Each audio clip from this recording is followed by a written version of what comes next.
Thank you. Just real quick, and I don't want to be redundant, and I know that the hearing has gone on.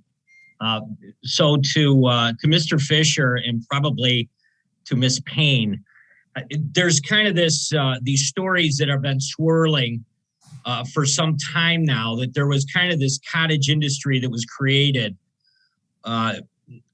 basically because PPP loans were available. There were accounting firms as well as law firms that were starting to market, if you will, and I'm trying to keep this at a 30,000 foot level, market the idea that, hey, if you want to apply for a PPP loan, don't worry about it. We'll take care of the paperwork. This is what you're eligible for.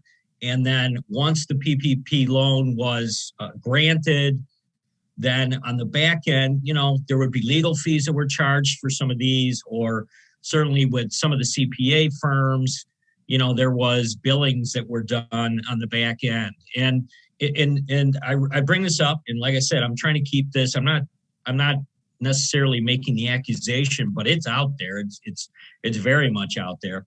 And I would just say, this is one of the problems, I think, with just loan forgiveness is you once again take down one of the hurdles that, otherwise legitimate businesses, would look at and say, well, wait a minute, if I got to pay this back in the end, no, I'm not going to take that $25,000 loan. I'm not going to take it because it is going to be a burden on me later. But if I know that it's going to be forgiven anyways, sure, what the heck?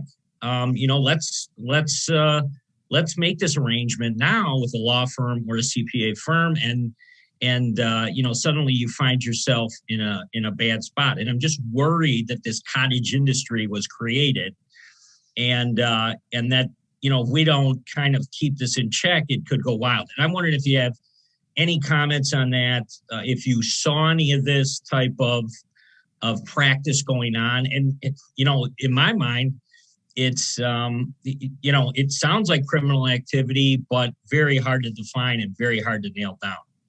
Mr. Fisher and Ms. Payne, I'd ask either one of you who had direct involvement with these loans to just, have you seen anything like this?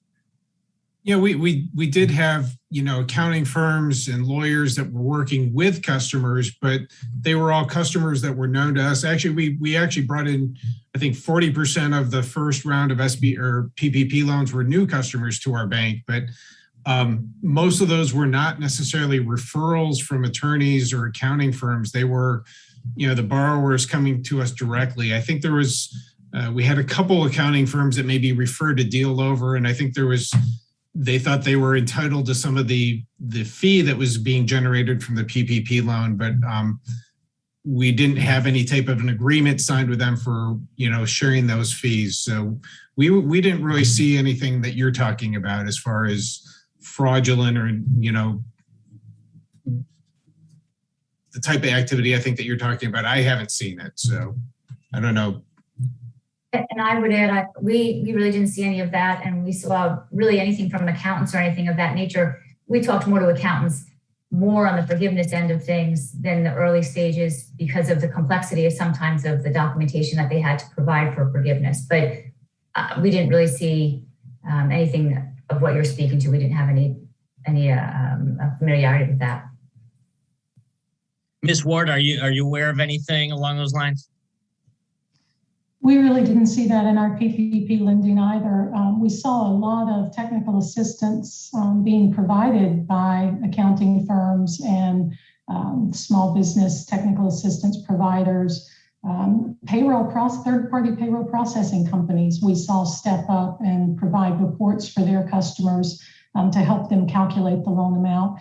We saw a lot of different industries really doing what I think all of you and all of we and all of these businesses did. It was all hands on deck. I suspect you are right that there are organizations that took advantage of that fear and that desperation, and to the extent they can be found out and held accountable for that, I would applaud that. But most of what we saw, fortunately, was organizations trying very hard to help the businesses and the nonprofits in their community keep their doors open. Gentlemen. Madam Chair, I'm just worried. Yeah, Madam Chair, I think this is something we got to be aware of, and I appreciate the time. Thank you.